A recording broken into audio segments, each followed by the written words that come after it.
Dahil tayo sinipag ngayon, pansit ang ating kukusaratin. Ay syempre, bago maluto ang pansit ay ating gagayatin ng ating mga gulay. Ay masyadong maarte pagdating sa shape ng ating mga gulay. Kung gusto ko kahit papano ay pantay-pantay. Eh syempre, magluluto ka na lang ay di galingan muna. Ang pansit nga pala na gagamitin natin ay egg noodles. Dahil yun ay malasa at madaling maluto. Parang Chinese style ang gagawin natin.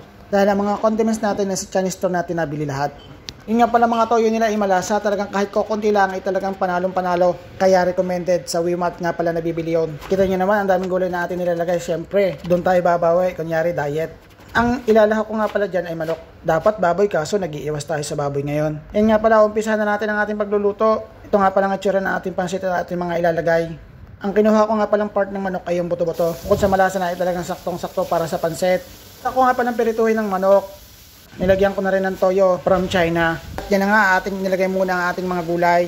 Dahil ang manok ay talagang lutong-luto yan, talagang iniga ko hanggang sa magmantika. Halo-haloin lang natin ang konti nang sa ganoon ay magsama-sama sila hanggang sa mawala yung mantika. Pagkatapos noon, nilagay ko na rin yung egg noodles. Normally, ang ginagamit ko ay isa lang, pero ginawa kong dalawa dahil baka ako'y mabitin. Ay syempre, mamimigay din tayo ng grasya sa kapitbahay. Halo-haloin nyo lang ng papagayon at saka papagarne. Yan yung sinasabi ko na toyo from China. Sobrang lasa at swak na swak kahit anong lutuin mo, adobo man yan o anuman. Pagkatapos ko lagyan ng toyo, haluin mo muna ng konti. Tapos, lagyan mo ng tubig from Pasig River o kaya Angat Dam. O ayan, mukhang luto na ang ating pansit. Pagkatapos mo lagyan ng tubig, lagyan mo na rin ng mga lahok, konting asin at lagyan mo ng paminta. Bahala ka na kung anong gusto mo, malaki ka na. Hayaan muna natin ng mga 1 to 3 minutes. Pag medyo lumapot-lapot na yung sabaw, ay kailangan ating haluin na. Indication niya na malapit na maluto ang ating pansit. Gusto ko nga pala itong pansit na ito kaysa sabihon. Bukod sa malinamnam na, mabilis pang lutuin. Kung ari ibebenta, makakalimang serving ka na rin. Kumbaga ay tubong lugaw.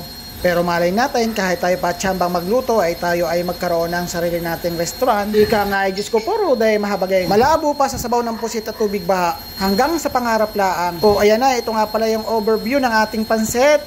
Natatawagin nating pansit gisado ni Papa Batang. Ayan, nagbukod na tayo at atin ang titikman. Siyempre, hindi mawawala ang chopstick natin. Ay talagang kailangan natin yan para nang sa ganon. Feel na feel natin ang Chinese cuisine ng ating kinakain. Unang subo. Hirap na hirap ako niyan dahil mainit. Ay syempre, hindi tayo magpapatinag. Pansit ka laang.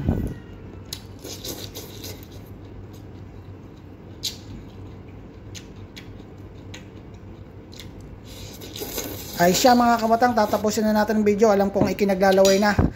Approve!